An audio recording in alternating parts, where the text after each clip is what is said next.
Kalau penerimanya membutuhkan bulan ini, ya diberi bulan ini. Kalau dibutuhkannya 3 bulan lagi, ya 3 bulan lagi. Tidak usah dirapel semuanya. Yang mana yang lebih penting, internet gratis atau makan gratis untuk orang yang sedang susah? Stunting itu ditangani sejak bayi dalam kandungan, Pak. Ibunya yang dikasih gizi. Debat pamungkas usai, tapi banyak yang menilai tidak sepanas debat-debat sebelumnya. Sebenarnya ini main aman atau malah jadi strategi? Berhasilkah para capres memikat hati masyarakat? Selama 120 menit, calon Presiden Anies Baswedan, Prabowo Subianto, dan Ganjar Pranowo adu gagasan soal pendidikan, kesehatan, ketenagakerjaan, kebudayaan, teknologi informasi, serta kesejahteraan sosial dan inklusi. Debat kelima ini menjadi debat terakhir dalam Pilpres 2024 sebelum pemungutan suara 14 Februari mendatang.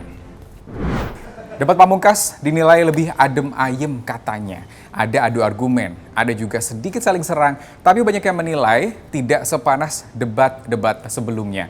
Bahkan calon presiden nomor urut 2 Prabowo Subianto berkali-kali menyetujui pernyataan dari calon presiden nomor urut 1 Anies Baswedan. Ini gimana? Main aman, takut blunder, atau justru bagian dari strategi mengamankan elektabilitas masing-masing capres? Ini tentu bagian dari strategi komunikasi politik yang dilakukan oleh Anies, Prabowo, dan Ganjar. Apa yang mereka inginkan? Tentu sentimen positif dari publik. Apa yang mereka inginkan tentu adalah persepsi yang cukup baik terhadap mereka. Jadi Anies itu tidak mau misalnya kelompok-kelompok swing voter yang justru kebingungan setelah membabi buta mengkritik Prabowo Subianto. Prabowo Subianto juga tidak mau kehilangan swing voters yang mungkin melihat bahwa Pak Prabowo ini tidak kunjung berubah ya dalam performa politiknya. Misalnya sering kelihatan reaktif dan seterusnya. Makanya semalam tampak kalem. Begitupun dengan Ganjar. Semakin agresif menyerang Prabowo dan mengkritik Jokowi, pemilih-pemilih yang selama ini terafiliasi dengan Jokowi, tapi kemudian menjadi swing, itu dikhawatirkan tidak kembali kepada Pak Ganjar. Jadi murni menurut saya bagian dari strategi komunikasi politik. Yang kedua, tentu tadi malam itu juga dijadikan sebagai ajang bahwa Anies, bahwa Prabowo dan Ganjar Pranowo sebagai calon pemimpin yang kelihatan sangat dewasa, sangat bersahaja, dan sangat kelihatan sebagai negarawan. Nah, setiap debat pasti banyak hal yang bisa menjadi sorotan, mulai dari adu argumen, debatnya itu sendiri, hingga gagasan yang disampaikan. Bahkan, baju yang dikenakan pun juga tidak luput dari perhatian. Tapi, dalam debat kelima kali ini, beda.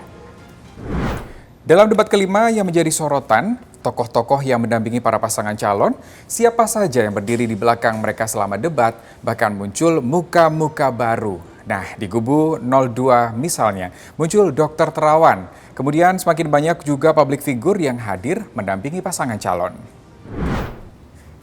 Lagi-lagi untuk unjuk gigi atau untuk menarik perhatian publik? Para muka-muka baru kemarin yang muncul ini adalah termasuk modal sosial yang ingin dipertontonkan oleh